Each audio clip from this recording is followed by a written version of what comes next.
नमस्कार दोस्तों, आप सभी का फिर से एक बार स्वागत है गौतम बुद्ध की प्रेरणादायक कहानी में। दोस्तों, बुद्ध की कहानियां भले ही आज की न हो, पर उनके कथ्य मानवीय भावनाओं से जुड़े हुए हैं, इसलिए वे आज भी हमारा मार्गदर्शन करते हैं। यही कारण है कि हिंदी में बुद्ध की कहानियां बेहद ही लोकप्रिय हैं। इसलिए आज हम आपके लिए बुद्ध की एक लोकप्रिय कहानी लेकर आए हैं, जिसका शीर्षक है हमें दुख कौन देता है। यह एक ऐसी कहानी है जो हर किसी के कर्म को छू जाती है। दोस्तों, हमें उम्मीद है कि गौतम बुद्ध की यह कहानी आपको पसंद आएगी। चलो तो दोस्तों, वीडियो को स्टार्ट करते हैं। यदि दोस्तों आपने अभी तक हमारे चैनल को सब्सक्राइब नहीं किया तो चैनल को सब्सक्राइब अवश्य कर लें। एक बार महात्मा बुद्ध किसी गांव में प्रवचन दे रहे थे। वे अपनी बात को समाप्त करते हुए बोले, मानव के दुख का कारण सव्य को किसी से बांधना। जहाँ भी मोह होता है, बंधन होता है, वह दुख सव्य ही उत्पन्न हो जाता है। अतः अपने बंधनों को जाने और उनसे बाहर निकलने का प्रयास करें। इसके बाद उन्होंने सभी लोगों को आशीर्वाद दिया और फिर वे अपने आश्रम लौट गए। अगले दिन उनसे एक व्यक्ति मिलने आया। वह बुद्ध को दंडवत करते हुए बोला, महात्मन, मैंने कल आपका उपदेश सुना।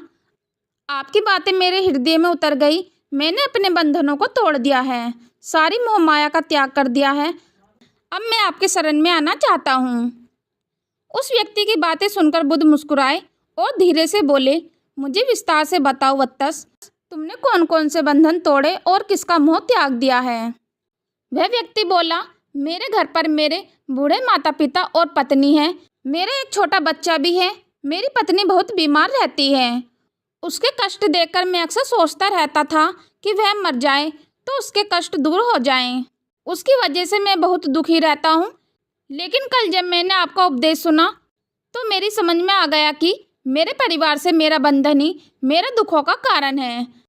अगर मैं इसके चक्कर में पड़ा रहूँगा तो कभी सत्य को नहीं जान सकूँगा। इसलिए मैं अपने घर को त्याग कर आपके पास आया हूँ। बुद्ध ने पूछा, क्या तुम सचमुच सभी बंधनों से मुक्त हो गए हो? देख लो, कहीं कोई बंधन तुम्हारे पीछे तो नहीं रह गया। व्यक्ति बोला, नहीं प्रभु, मैं अपने जीवन की सारी चीज़ों को पीछे छोड़ आया हूँ और अब आगे बढ़ना चाहता हूँ। बुद्ध ने कहा, अगर ऐसी बात है तो ठीक है, आज तुम यही आश्रम में रुको। कल मैं तुम्हें बताऊंगा कि तुम्हें क्या करना है।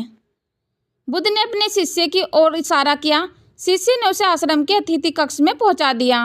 वह व्यक्ति उत्सुकतापूर्वक आश्रम की गतिविधियां देखता रहा। उन्हें देखकर वह बहुत प्रसन्न हुआ और अपने सौभाग्य पर इतराता रहा। अगले दिन बुद्ध ने उस व्यक्ति को एक कार्य सौंपते हुए कहा, तुम्हें पूर्व दिशा में जाना है। वहाँ पर तुम्हें एक गांव मिलेगा। गांव के बाहर एक साधिका का घर है। वह तुम्हें कोई वस्तु देगी, उसे लेकर तुम्हें वापस मेरे पास आना है। वह व्यक्ति पूर्व दिशा की ओर चल पड़ा। गर्मी का मौसम था। कुछ ही देर में वह पसीने से तरबतर हो गया। उसे प्यास भी सताने लगी।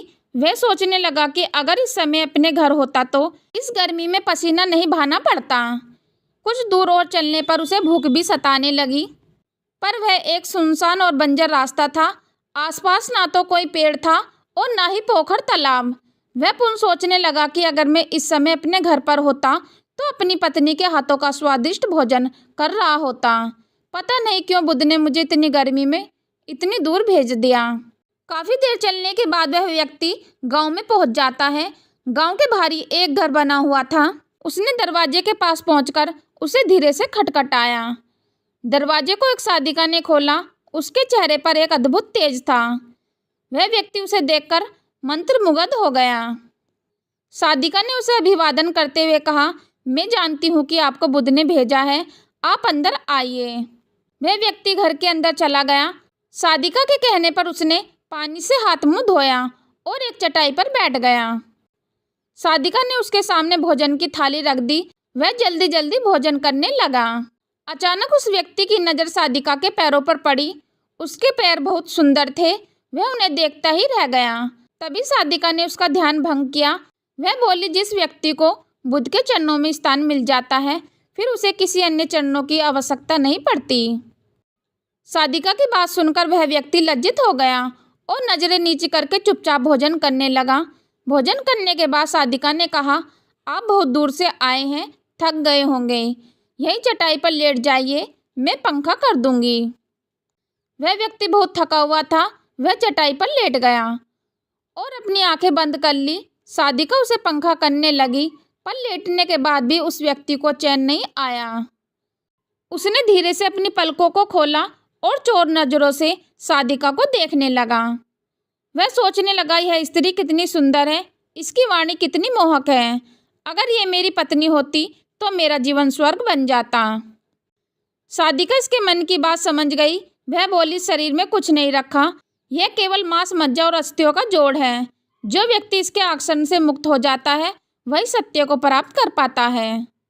यह सुनकर वह व्यक्ति घबरा गया। वह चटाई से उठ बैठा और बोला, अब मुझे बुद्ध के पास जाना चाहिए। कृपया आप मुझे वह सामान दे दे जिसके लिए बुद्ध ने कहा था। सादिका ने मुस्कुराकर जवाब दिया, बुद्ध ने आपको जिस कार्य के लिए भेजा था वह पूर्ण हो चुका है। सादिका की यह बात उस व्यक्ति को समझ में नहीं आई। वह दरवाजे की ओर बढ़ चला। दरवाजे के पास पहुंचकर वह एक क्षण के लिए रुका और पलटकर बोला, क्या आप अंतर्यामी हैं? आपने मेरे मन की बातें कैसे समझ ली? वह स्त्री मुस्कुराते हुए बोली, बुद्ध की कृपा से मैं मोहमाया से ऊपर उठ चुकी हूँ, इसलिए भावनाओं से निर्लिपित हूँ और किसी के चेहरे को देखकर उसके मन में उठने वाले विचारों को समझ लेती हूँ। उसकी बातें सुनकर वह व्यक्ति एक बार पुनः लज्जित हुआ और सोचने लगा कि जिस स्त्री ने सच्चे मन से मेरा सत्कार किया, मैं उसके बारे में क्या क्या सोचता रहा। उसके बाद वह बुद्ध के आश्रम की ओर लौट पड़ा।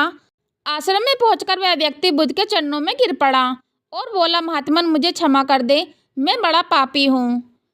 उसकी बात सुनकर बुद्ध मुस्कुराए और बोले, मैंने तुम्हें सादिका के पास इसलिए भेजा था ताकि तुम अपने आप को देख सको। अब मुझे बताओ, क्या तुम सचमुच मोह और बंधन को त्याग चुके हो?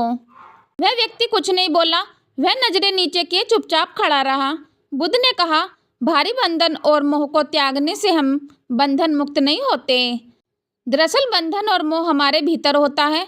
तुमने परिवार को छोड़ दिया और सोचा कि मैं बंधन मुक्त हो गया, लेकिन जैसे ही तुम्हें अवसर मिला तुम्हारे भीतर का मोह जाग उठा। मुझे क्षमा कर दे प्रभु। उस व्यक्ति ने अपने हाथ जोड़ दिए। फिर वह धीरे से बोला, आप सही कह रहे हैं, मैं केवल अपनी पत्नी से पीछा छुड़ाना चाहता था। वह बहुत बीमार रहती है। 1 वर्ष से हमारे बीच संबंध भी नहीं बन पाए। मैं कुछ ज़्यादा कमाता भी नहीं हूँ, इसलिए मैं अपने परिवार के दायित्व का निवारण भी ठीक ढंग से नहीं कर पा रहा हूँ। शायद इसलिए मैं अपने परिवार से पीछा छुड़वाना चाहता था, पर अब मैं समझ गया हूँ मेरा परिवार ही मेरा सत्य है और उसके दायित्वों का निवारण ही असली कर्म है। बुद्ध बोले, मैं जो कुछ भी कहता हूँ वह अपने अनुभव के आधार पर कहता हूँ।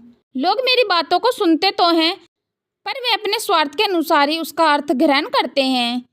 इसलिए मोह, माया, कामना, इच्छा, वासना, क्रोध को लोग बाहर की ओर खोजते हैं, जबकि यह हमारे भीतर ही है। हम दूसरों को देखकर तरह तरह की कामना करने लगते हैं। कामना से इच्छा जन्म लेती है, इच्छा से वासना पैदा होती है और वासना की पूर्ति न होने पर क्रोध उत्पन्न होता है। यह सब एक दूसरे से जुड़े हुए हैं, जबकि क्रोध का स्रोत हमारे भीतर है। तुम चाहोगे तो क्रोध आएगा, तुम चाहोगे तो क्रोध नहीं आएगा।